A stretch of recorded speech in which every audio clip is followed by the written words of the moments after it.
When I was 25 and a half, I started a podcast. The goal? To review some of the newest and latest movies, along with some other stuff. With the help of my guests, I was able to do this, but there were dark forces tampering with my podcast, and with me. They called it an improvised podcast for some reason. I eventually found help in the form of myself. Yes, the me from a universe where the movies I reviewed got delayed. Apparently, my podcast made it to his universe. I know now that it is my duty, for the good of that universe, nay, the multiverse, to keep recapping and reviewing these movies, to hold listeners over until they could eventually see the movies as they were made in their world. For some reason, they come out differently in my world, but it's kind of entertaining that way. My name is Steven Shinder, and this is Delayed Replay.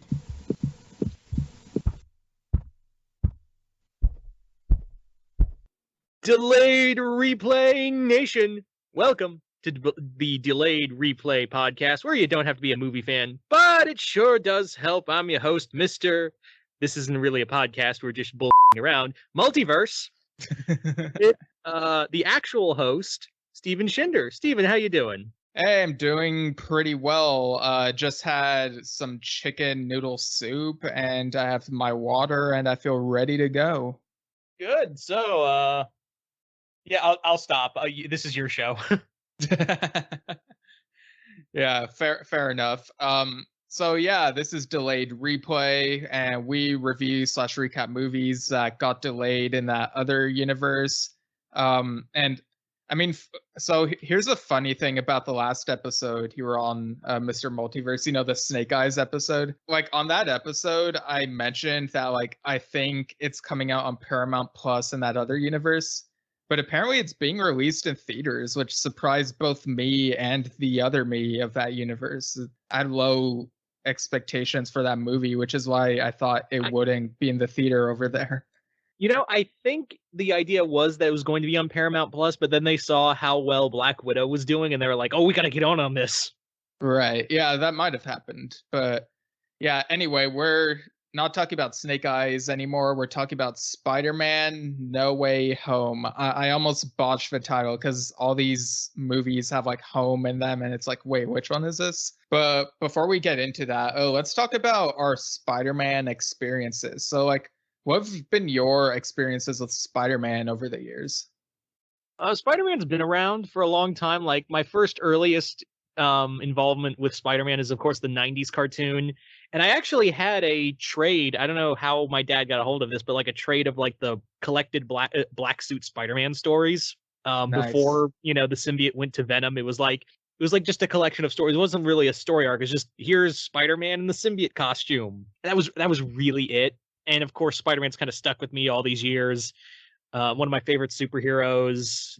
Movies have been up and down. I think for me personally, it was always Spider-Man 2 was like the pinnacle of Spider-Man movies. Then Spider-Verse came out and completely said, "Get your ass out of here, Spider-Man 2."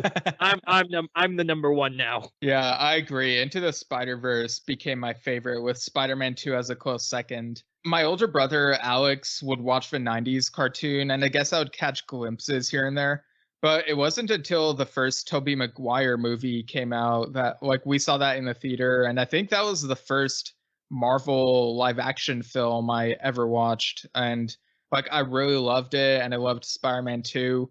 I even I'm embarrassed to admit this, like, back in the day I loved Spider-Man 3. I thought it was the best one, but then years later growing up I was like, you know what? No, that's the worst one. And well, like, I caught other cartoons, like I watched Spectacular Spider-Man as it aired, and I loved it. Wish it didn't get canceled.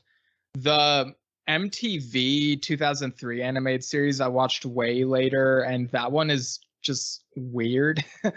And then Ultimate Spider-Man, some of the humor in that cartoon felt off to me, although it seemed to have gotten better once it got to the Web Warriors bit, where it also did an Into the Spider-Verse thing. The Andrew Garfield movies I had mixed feelings about. I probably like the second Amazing Spider-Man more than the average person, but really the 1 and 2 go neck and neck for me. I still think they're both better than Spider-Man 3, but not as good as like Spider-Man 1 or 2 or any of these like Tom Holland movies. Like, what have been your thoughts on like the Tom Holland movies prior to this one?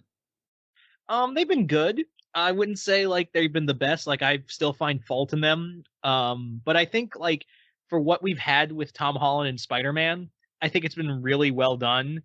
And it does suck because it doesn't feel like we went far enough with Tom Holland in the MCU. Like it never felt like it was like we never did enough with it. You know what I mean? And even in this movie, it doesn't feel like we did enough. It feels like we were doing everything but, you know, give more love to Holland because it always felt like he was just a vehicle for something else. You know what I mean?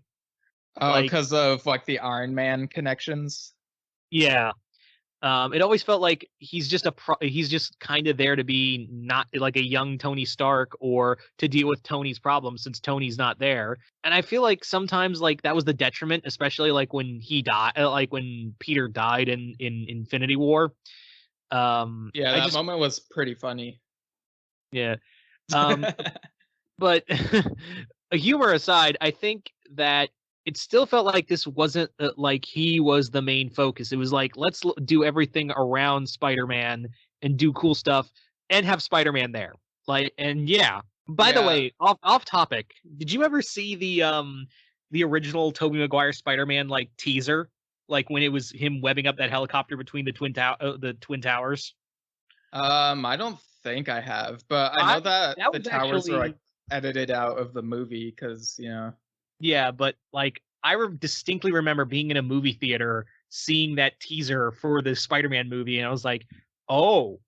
I mean, obviously I know it's gone, but I have that memory of being in a movie theater as a kid and seeing that teaser distinctly. I can't remember what the movie was, but I distinctly remember being in the theater to see that. I don't know why. I just thought, yeah, I remember that. Like, I just we were talking about the movies. I was like, oh yeah, I remember that. Yeah, I remember the Spider-Man 3 teaser being pretty hype, but of course we all know the end result. Oh um yeah. yeah, like it's fun as a meme, but as a story, like it just doesn't really work. Like Peter Parker's a jerk even before he gets the symbiote, and there's also like an editor's edition or editor's cut or something that I thought was slightly worse. It came out like a few years ago.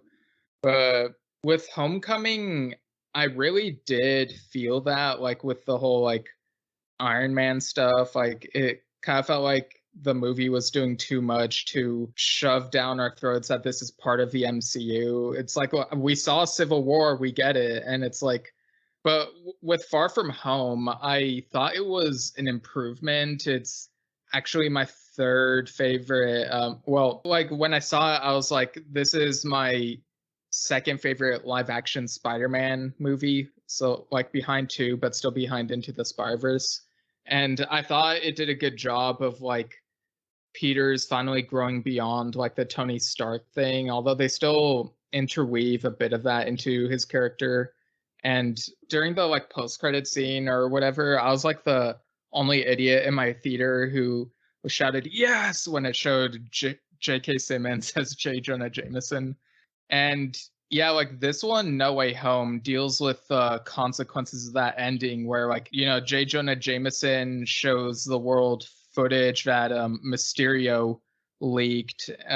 Everyone in the world, like, hears that, oh, Spider-Man is Peter Parker. And so now in No Way Home, he's, like, on the run. And as we've talked about before in the, on this podcast, in the Venom, Let There Be Carnage episode, he like met up with some other characters, and so he's still on the run here, and his friends and aunt are trying to help him. So yeah, what'd you think of that decision to like out him at the end of that his second movie? I thought that was a bold choice, honestly. I wasn't expecting that him to Yeah. be public enemy number one. I wasn't but it was like a neat twist. Like I really did dig it was like, oh, this isn't going in the direction I thought it was going to be. And I really kind of liked how it's Spider-Man on the defensive because now if he thought, you know, being difficult without having no Avengers or anyone here to help him, it's a whole new ball game here. But yeah, so where do you want to start with this movie?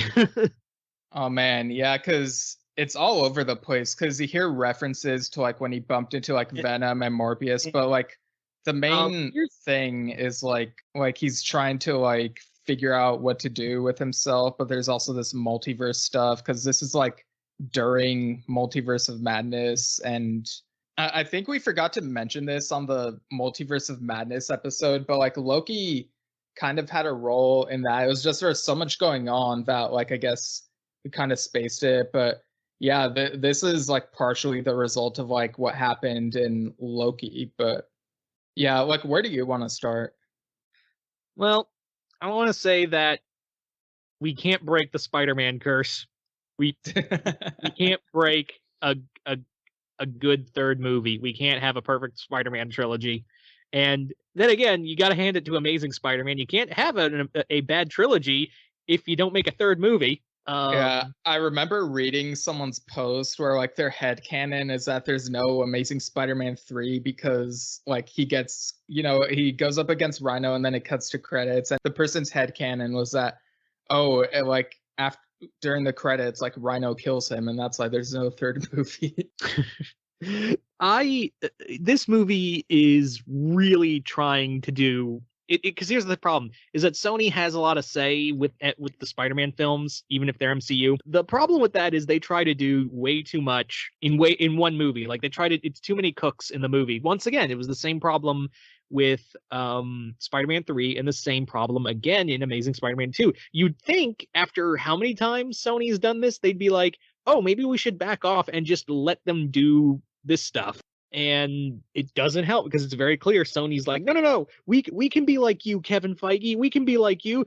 Come on, just let us sit at the big kids table. Yeah. It kind of feels like they were trying to cram in a lot of stuff because like it felt like the studios were going back and forth on like how things would go forward after this. So they're trying to do as much as they can in case of like a worst case scenario. But it does feel sloppy at times, the way they try to tie into all these different things. And they kind of like, there's like a little cop-out line where like there are some things that happen that feel like they contradict other movies, and their like explanation is like, oh, well, because of like the multiverse and like the timeline stuff from Loki and whatnot, that's why you see contradictions happening, and it like switches back and forth, and it's like, okay, whatever. It's mind-boggling that again we're here doing like 10 things in once admittedly it is 2.5 hours, almost 3, but like I guess like one of the things I did like is that it really does show that Peter is like he's still a young kid, and now he's dealing with being one of the most wanted people in the world. And even he can't go to the Avengers. He can't go to anybody because then he'll be found out. It's kind of like The Fugitive with superpowers. And I kind of wish we stuck with that instead of doing all this multiverse crap. Because like the idea, like the initial idea of this is that Spider-Man is being wanted for the murder of Mysterio, and they even acknowledge like no one, like the Avengers won't believe that you killed somebody, Pete. And Pete's like, yeah, but I can't go to them because then it'll be culpable, and they're still dealing with the Sokovia Accords. I was like, that's actually, oh yeah, that's right. The Avengers are still dealing with that even if it's been 5 years. That makes sense. Yeah, and like it turns out that some of the fan theories of like one fan theory that came true was that he goes to Matt Murdock, played by Charlie Cox from the Netflix Daredevil show, and tries to like get his help. I thought that was really cool to see. What about you? I really dug that, and it's nice because Charlie Cox was probably one of the best things in Netflix Marvel. Yes. If not the best, but like it was cool to see him here. And he does like he wants to help, but like then the task force that's been sent by sent to take out Spider-Man goes after him. And I like this because it's actually very reminiscent of a Spider-Man storyline. that happened post Civil War. It's called New Ways to Die, where in that Spider-Man is being hunted by Norman Osborn and the Thunderbolts, who are the Thunderbolts in this incarnation are pro-registration villains who go out and hunt down and either detain or murder unregistered superheroes, and Spider-Man switched sides, so they're after him. So it was actually very kind of cool that we had a group of supervillains it's basically the Sinister Six, but like it is cool that they are being treated like the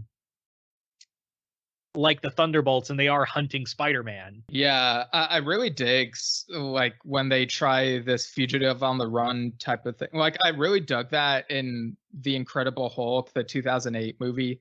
Like that movie doesn't get enough love in my opinion. It's like one of my favorites of the MCU, and it's like I definitely got those vibes here in this scene.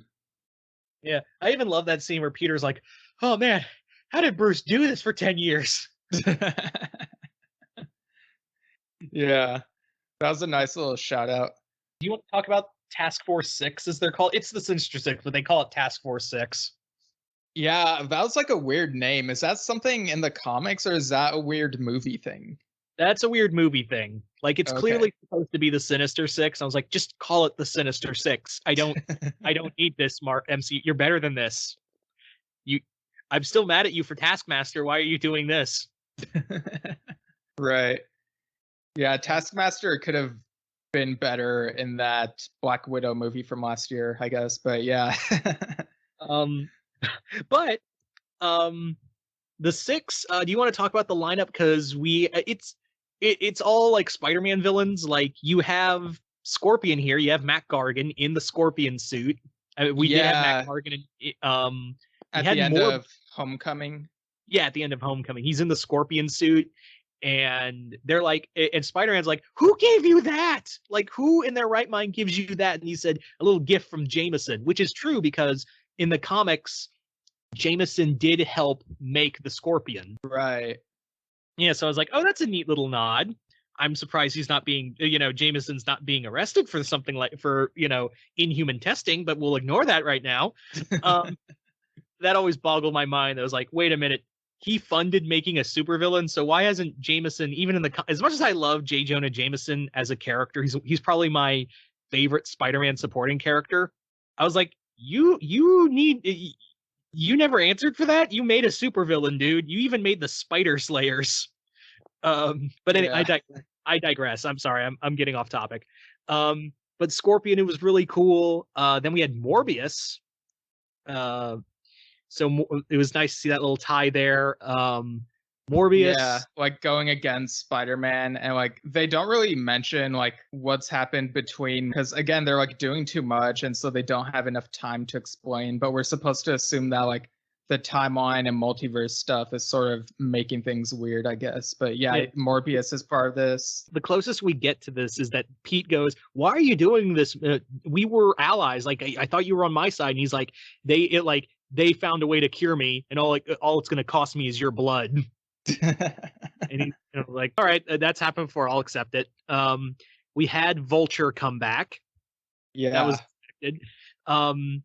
You want to talk about the next three villains? Oh yeah, so we get this footage of like from Spider-Man 2 when Doc Ock is like in the river, and like they use de-aging stuff to show him like getting out of it. Some like the way they show it is kind of weird, but yeah, like Doc Ock is there, and I mean we also get Jamie Foxx as a different kind of Electro who's not blue. But before we get to that, like what'd you think of how they brought back Doc Ock? I like Doc Ock is my favorite Spider-Man villain, and Alfred Molina as Ock is probably my favorite incarnation of Spider-Man villains. So it was cool to see him here. I was actually what got me really excited. And I like how they basically say Spider-Man 2 did happen, but his experiment, like it opened a rift, and that's what caused the branch. And when his branch in time happened, that in the multiverse, that thing he was building, that miniature star or whatever, opened up that rift, and it sent him here. and the new group, not Shield or Hydra, that new group by Miss Fontaine from the Falcon and Winter Soldier, picked him up and gave him a choice. It's like, either you can be an experiment or you can be our attack dog. Which is it going to be, Doctor? Yeah, like that was very, like, the de-aging technology here is very convincing. Like, Marvel knows how to do it for the most part. And yeah, I thought that was a very unique way to bring him in. And what were your thoughts on, like, the original, like, how Jamie Foxx did Electro in Amazing Spider-Man 2 compared to here? Here, it's not as, like, weirdo Batman Forever Riddler creepy. Yeah, it's not as cringy. But I do like he's wearing, like, a variation of the green and yellow suit. He's yes. And, like, when he flares up, like, it looks like his mask, his classic mask. Like, when his powers are flaring up, like, it makes like his electricity's like flaring everywhere, making like a mask. Yeah, it kind of has like that sort of star shape that looks like his mask. Yeah. So it was really cool to see that. And he's actually got a lot more. I'll give him credit. Like, I want to get all the positives out of the way before we get to the negatives. But, like, I like this version of Max Dillon better than Amazing. Well, everything's better than Amazing Spider-Man 2. But they actually, like, give him more stuff. Like, he is skittish and nervous, but, like, that's part of Dillon's whole thing, is that he's always been, like, borderline schizophrenic. But he's never been, like, obsessed with Spider-Man. But, like, he's just he has, like, an inferiority complex and is, like, trying to prove himself and, like, be better. And I do like that they do say that this is the same Max Dillon as from Amazing Spider-Man 2, but, like, he's been ripped from his universe to here for a while and has been used as a weapon. But reason being as to why it looks different here is because they basically helped him, like, control his powers and, like, re-harness it. So now he can actually, like, his body, while still electrical, it actually has like a shape around it. Like, he looks human now. Like, he's been given time to control his powers to an even better extent. Yeah. And, like, Jamie Foxx is a really good actor, but he just wasn't given that much great material in Amazing Spider-Man 2. Like, seeing him as a Spider-Man fanboy was just cringe. So I'm glad he was given a chance here. And I do like that Ock, like, takes him under his wing. Like, he's like, look, you're not from this universe, and you're clearly, they do give Ock some sympathy, but at the same time, he's like, I'm not from this universe. I want to go back home. So if I got to kill another Spider-Man, so be it. Yeah, because they both have this conversation where they're like, there's no way that there's no way home. And that was a moment where I just face palmed myself. I was like, really? That you had to write that line in there? Yeah. I even like the moment where, like, Ock comes to defend Max, like when the guards at the prison at the vault are like hurting him for fun, and Ock reaches out with his tentacles, just throws them aside, and he's just like, it's okay, man, I'm here. Like, he understands Max is not mentally, like, okay and shouldn't be out there. He even, like, it brings this up, and he's like, look, I'm all for killing Spider-Man, but you need to replace Max. He is a liability on the field. Right. You do get some internal tension here and there, which kind of shakes things up. Do you want to talk about the sixth member of this Task Force 6, I guess it's called? Oh, yes. Oh, boy.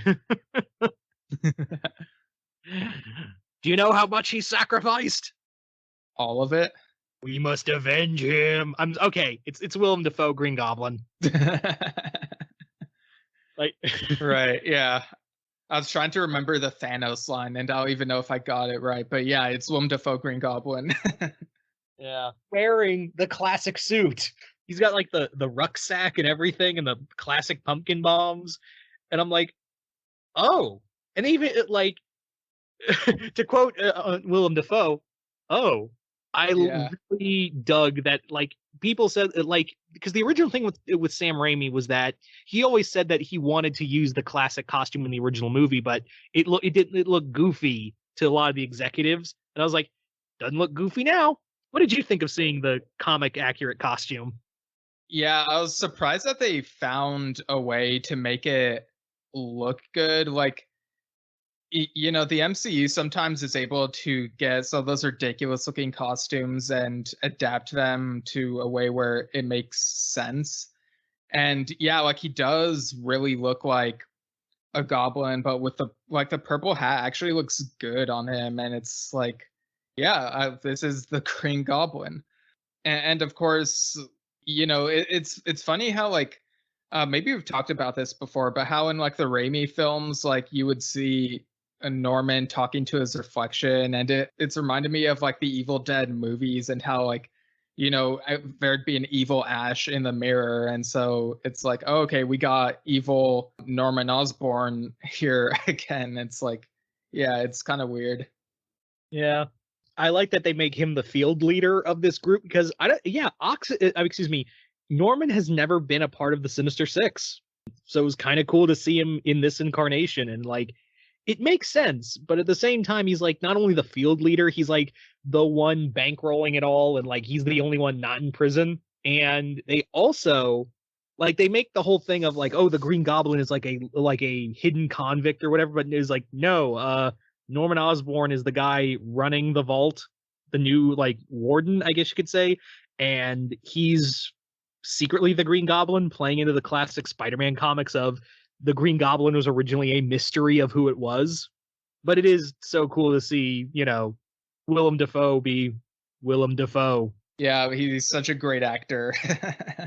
We also get, because, you know, back in Spider-Man 2, when they were trying to, you know, the Daily Bugle were trying to come up with a name for Dr. Octopus, and one of the names that suggests is Doctor Strange, and Jameson is like, that's good, but it's already taken. Well, we find out in this movie that the Doctor Strange of that universe is played by Joaquin Phoenix, who was actually considered for the role of MCU Doctor Strange. So you see him and like the Benedict Cumberbatch Doctor Strange interact in this movie. Yeah. You want to talk about what was going on with Strange in this movie? Yeah, go ahead. Well, it's nice to see that this Doctor Strange, like he's exhausted because, well, multiverse. Yeah, like that's going on during this. Yeah, he's just wiped out emotionally and physically because he's been going around dealing with timelines, and also like he's not directly involved with the TVA, but he knows what they do. He doesn't want to get involved because of what happened with Loki and all that. But he's basically trying to like sever. He's not trying to like reset timelines. It's more like he's trying to like sever them off from them, like cutting off branches and letting them just grow on their own. Like he's trying to do it in a humane way. He even does a thing where like he tries showing a visual of it so that, you know, the audience can like follow along with it. Like when it was announced that he would be the mentor to Peter Parker in this movie, I thought to myself, really? We just got past the Iron Man thing. Now you're gonna get this similar character to be Peter's mentor in this. Well, what did you think of that dynamic between them?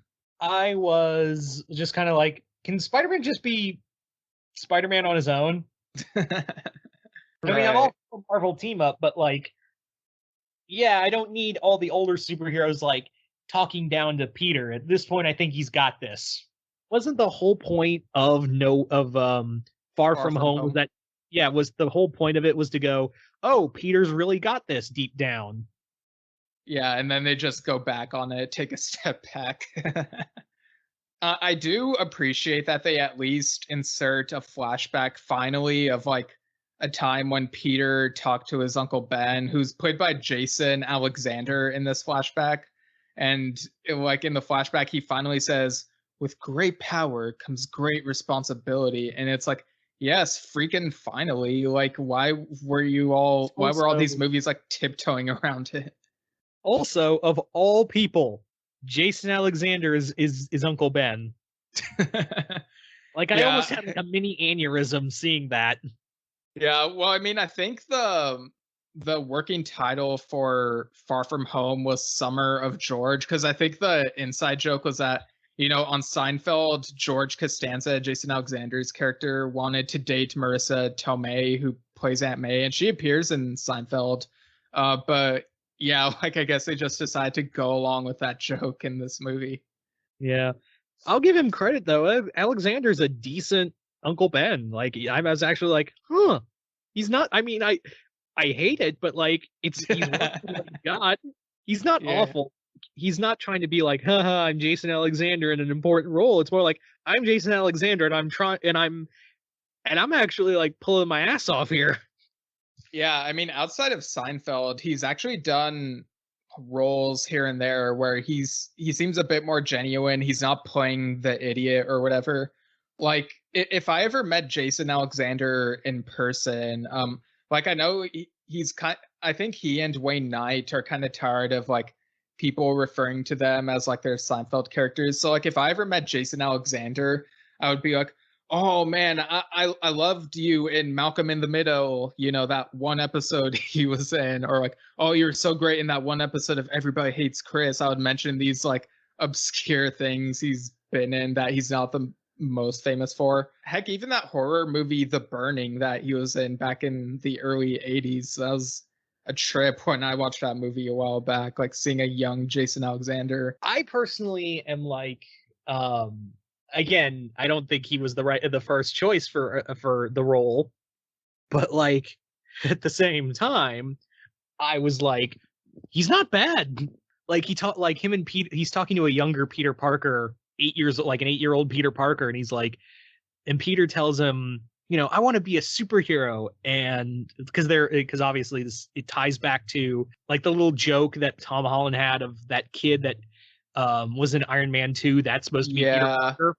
Yeah, I did kind of like not like that. I didn't connection. like it. I didn't like it, but what it led to was cute. Of like, Right.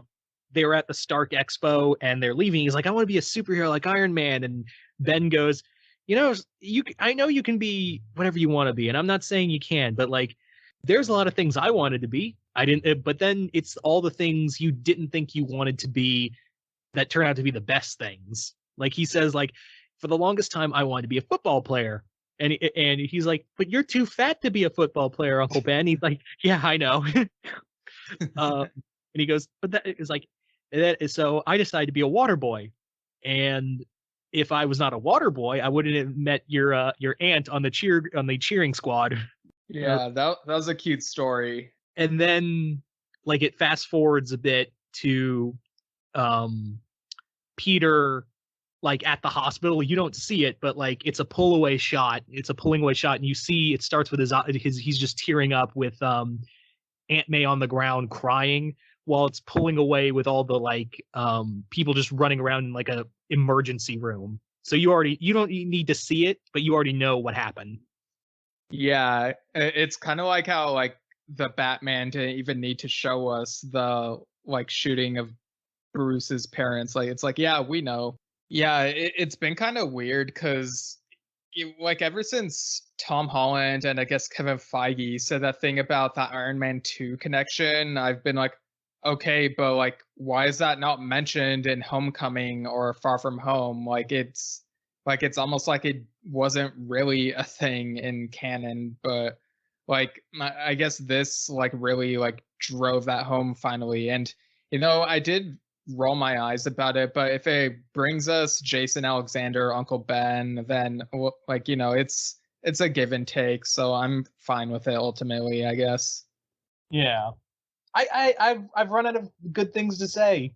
Well, I mean, it does get messier because like eventually we do get like the Sinister Six members who were supposed to be in the Amazing Spider-Man series. Like toward the end they cram them into this, and so it's like Task Force 6 versus like that Sinister Six versus Spider-Man. But of course, before we get to that, we get Tobey Maguire and Andrew Garfield Spider-Man, and I really love the way that like Tom Holland meets. So I'm just referring to them by their actor names so we don't get confused. But like Tom is with MJ and Ned in this like safe house type of thing, like they're hiding out.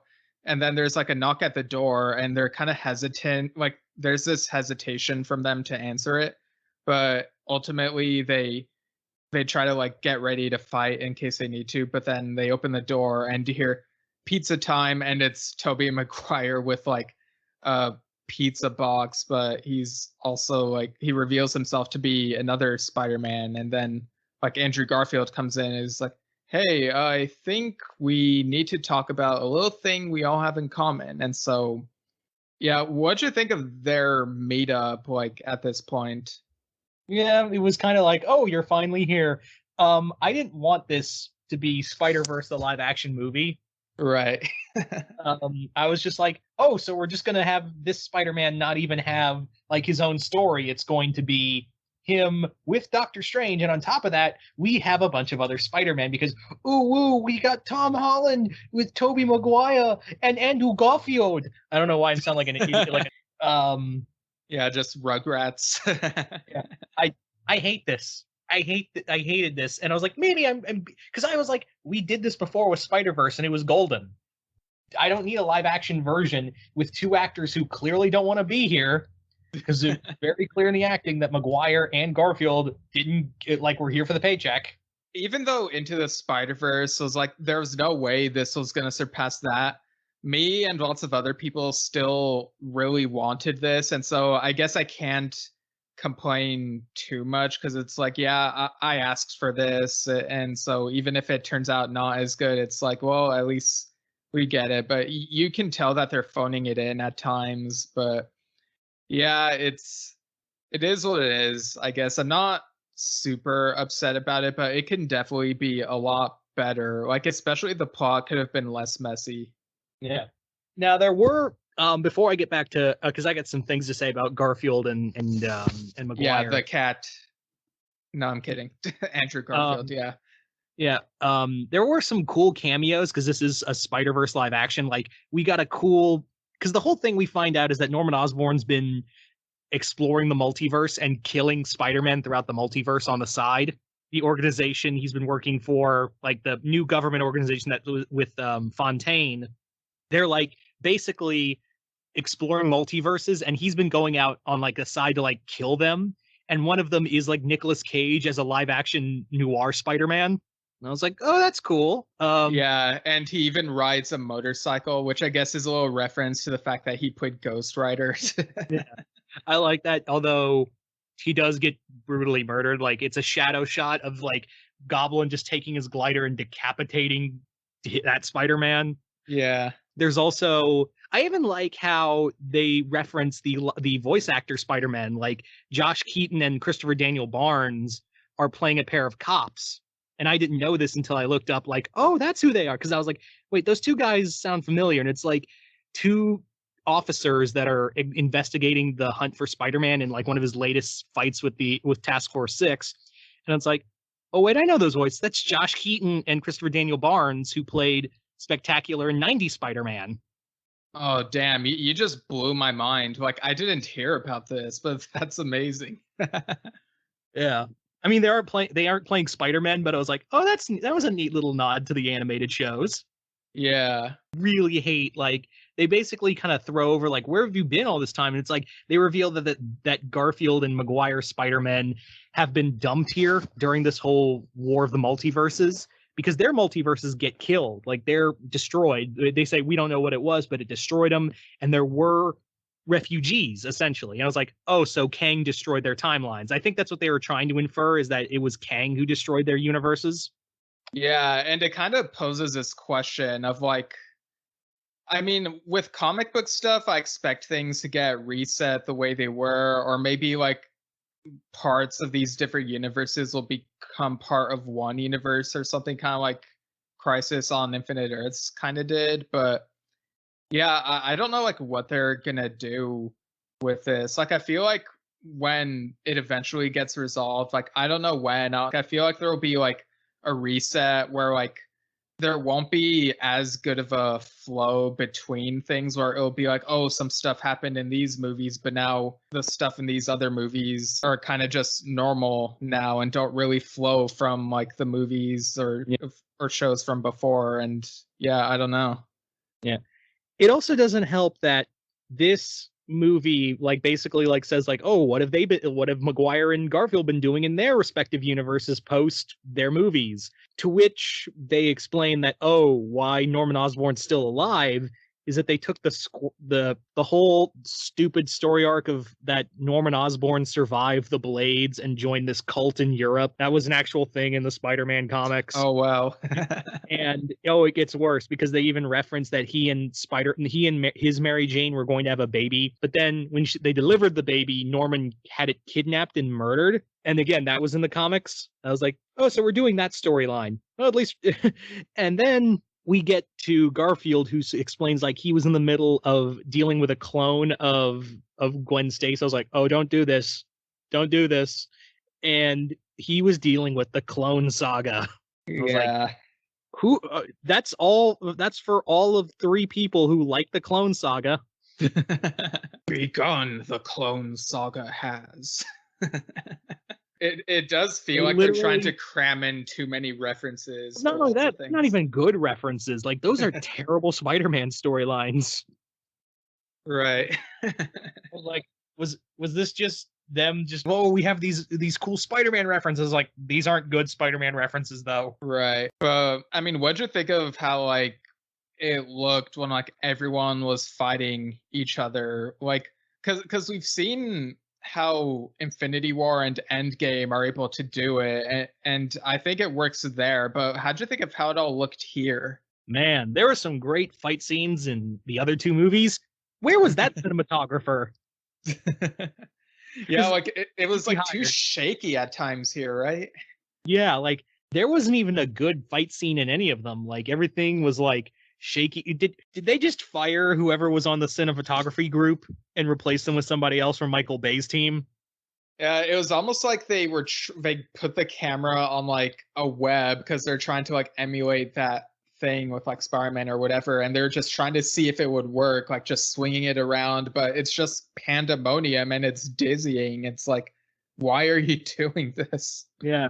Let's also talk about how they give nothing for Ned Leeds and Mary Jane to do. Ned and MJ feel like they're just kind of there, which is a shame because like Peter and MJ finally have a relationship at the end of Far From Home, and you know, Ned is like really funny, and it's like because there's all these other characters they're trying to cram in, it's like there's not enough for them. Like MJ does kind of give a pep talk at some point, but that's about it. Like she and Ned don't have a whole lot to do, and neither does Aunt May. Like she's just kind of there.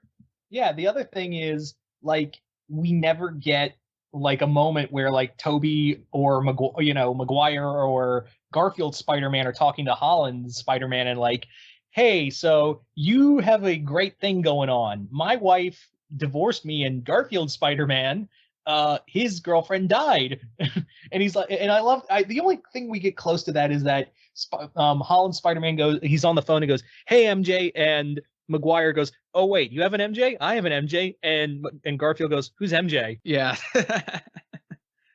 It kind of reminded me of that, oh, we're using our fake names now line from Infinity War for some reason. Like just the way it was delivered. There's just so much there's, again, like I do understand that like lots of us, I'm not saying you're a part of this, but lots of us in the fandom were like asking for much of this, but it's like seeing the end result. It's like, could they have done this better? Or is this like the best that it could be in live action? And so there is an element of like, maybe like be careful what you wish for. That's the phrase I was trying to remember. But yeah, that's just what I was feeling by the end of it. Yeah, and I was just so fatigued because I was like, I was so over it because plot, we're just here for fan service. Yeah, and like by the end I wasn't sure like which villains were dead, which ones were imprisoned, and then like where are they in prison, because there's just so much going on. Yeah, it's clear that this was meant for nostalgia points. Like, I forgive Crisis on Infinite Earths when it was a CW event because I was like, it's low budget, and the fact that we're doing this at all is a neat idea. The execution wasn't that great, but I give it points. It's doing something no television show for superheroes had done before. This has no excuse. Here it's like it's big budget. Marvel has all the money thanks to the mouse. And it felt really lazy and also all over the place. Was it a war between, was it just Sony spiting Disney, or was it the other way around? Because that's the only explanation I can give, is that why this so went off the rails was I can only imagine one company was spiting the other over the Spider-Man divorce. Yeah, I should have called this Spider-Man No Way Home. Get out. Get out. Yeah, just kick me out and then I have no way home. All right. That's it. That's your one. But yeah, like after the final fight, there is this moment where the three Spider-Man are standing side by side looking at the city and they're just like, what now? And it's like they say, like, we'll see what happens. And it's like, do the filmmakers have an idea of what will happen, or are they just waiting to see like what's going on with like the studios, like if they're still working together or if they won't be? Like it kind of feels like they wrote an ending that could go either way because they're still not sure like what's going to go on, and that was very distracting to me. Yeah, that ending was so half-assed. Yeah, was there anything else you wanted to talk about before we sort of wind things down? I guess the post-credit scenes. Oh, that's right. Yeah, let's go ahead and talk about those. So first post-credit scene is just an ad for Kraven the Hunter where it's in Africa and it has like pictures all on the wall of the different Spider-Men, and then you just see a knife thrown at the wall hitting one of the Spider-Men. And that's it. I was like, oh, I guess I'll go watch Kraven. Not really, no. The second one was interesting because there's 6 who need, like, I'm all for after credit scene, but I was like, 6 is overdoing it. 4 was overdoing it in Guardians. I think it was 5 in Guardians. Now that I think 5. back to it, So, yeah. Was it just like they were trying to one up Guardians 2? Yeah. But yeah, so it was like, oh, Sinister Six. So we're doing 6 cutscenes. That's the only explanation I can give. So the next one is interesting because it goes to Chronopolis from the Loki show, and it shows like it's ruined, it's destroyed, and the dead body of Immortus, the one he who remains, is sitting there, and it's like rotting, like this, just a skeleton now. And in comes this figure, and he just tosses the body away, and it's Kang, and it's like, now it's he says, now it's time to get to real work. I was like, all right. Yeah, I got chills there. Yeah. Because again, like I'm like Kang, they clearly want to make Kang the new Thanos, which I'm all for. Like he's the perfect successor. Right. Yeah. Because I didn't watch it when it originally aired. Or I think it was like after it finished airing. It was Avengers Earth's Mightiest Heroes, that animated show, and I loved that show. I was like disappointed that it got canceled in favor of Avengers Assemble, which from what I saw looked like it was trying too hard to feel like the movies, whereas Earth's Mightiest Heroes felt comics inspired, but also doing its own thing, you know? We also get like a scene where, you know, it's Matt Murdock going back to his office and he like looks at the Daredevil suit, and then a shot goes through his window and he looks outside, and like from far away you see Bullseye, and it's like, oh, okay, I guess maybe we might get Daredevil season 4 after all, but in this Disney era or like MCU, like I don't know what's gonna happen, but like clearly they want to do something. It'll just be interesting to see if they follow up on that. Yeah. The next one is clearly for like the Sony versus big villain, which I called a while ago. So we're in the voice. I have to explain this because not a lot. I have to explain this because you were probably dumbstruck by this. You were like, Steve, you were probably like, who is this guy? So we cut to this endless void in space and this planet, and we dig under the planet, and it's filled with symbiotes. And at the bottom of it is someone like all nestled up, like he's like tied up by symbiote strings, and the eyes just open, and he's like, my time is now. And I was like, oh, that's Null. So Null, God of the Symbiotes, I guess, is going to be the big villain it's going to be Sony versus Thanos. Oh, okay. Yeah. So maybe it could show up in the next Venom movie or something, and maybe some others. So we also get the one where like Morbius is like, you know what? I'm just gonna like leave and do my own thing again. And it just felt like very cynical. Like you could tell that like the studios didn't want, like they kind of felt forced to include Morbius into this movie. So I guess they're like trying to poke fun at themselves or each other or something. It's just him like walking away, and it's like, okay, yeah, Morbius is gonna go back to like doing his own film series. Yeah. I have a movie franchise to protect. Yeah. Jared Leto away. But then the final part comes in, and it makes me both excited and confused, because the final scene is like the Daily Bugle, like talking about, well, I think our sources were wrong, but I still hold the belief that Spider-Man is still a criminal, and it's on a podcast, and someone's watching it on a hoodie. I was like, is this who I think it is? And the kid looks up at like when he hears the name Miles, and he looks up and he's like, oh, can we have Miles in the MCU? If that's possible. Yeah, because like we've seen his uncle in Homecoming, and so like I wasn't expecting him to show up in the MCU this early, because I like during Homecoming I wasn't sure like how young he was, but of course there's been like 5 or 6 or 7 years or something between the movies now, and or maybe 8. I don't know. The timeline is wonky, but yeah. Point being, there's enough time for Miles to have grown older, so he's like a teen now, and it's like, yeah, now I'm pumped to see Miles Morales. I hope they do him justice in live action. Like this movie, it really did feel like they're trying to do a lot. I mean, we didn't even talk about how like they even included the Vulturess, who was supposed to be like the Vulture-ish villain in Spider-Man 4, if that ever got made, and she was played by Anne Hathaway in this.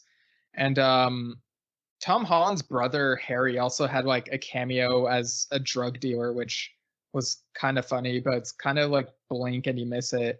So you want to talk about ratings? Yeah. I'm going to give this movie, at the end of the day, was a muddled mess trying to be Spider-Verse live action movie, and it failed miserably. So I am going to give it, while it was ambitious, I'm going to give it 5 pizza times out of 10. I beat you to it. Dang. I mean, I know it was messy, but I think I came out enjoying this one much more than you did. I think ordinarily I would give this one like a 7.4. Like, it was messy, but I did kind of like some of the nostalgia, although it could have been executed better. So, like, ordinarily I'd give it a 7.4, but because J.K. Simmons was in it, for those who haven't listened to the Tomorrow War episode, we kind of established that, oh, if J.K. Simmons is in the movie, that adds another 0.75.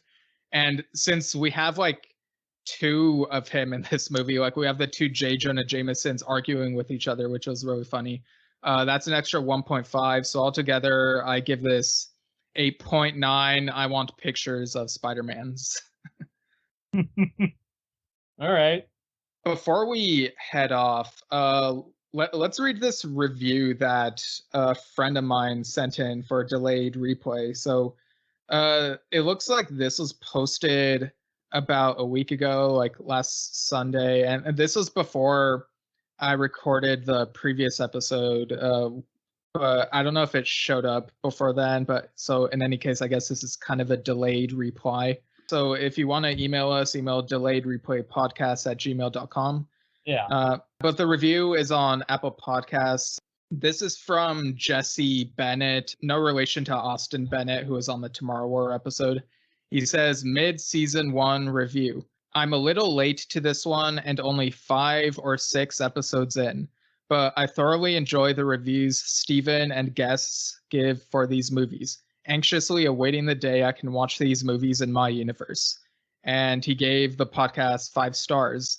And so, yeah, I talked to him since then, and he said he's listened to, he kind of switches between season 1 and season 2 episodes. He says that's the season 2 episodes of this podcast play better, which, I mean, I know some of the editing on the season 1, like early season 1 episodes were kind of rough, but I am kind of glad to hear that season 2 sounds like an improvement, I guess. Yeah, I mean that's really cool. That's like I wasn't expecting that. I'm glad you kept the delayed reply. That actually should be your thing. You should trademark that. Yeah. But I guess with that, I mean, unless you have anything else to say, I guess we can like give our plugs and you can say where people can find you. They can find me on Mr. Multiverse. Yes, and that's on YouTube. And people can follow me at Steven Shinder on Instagram and Twitter, Steven Shinder Storytelling on Facebook.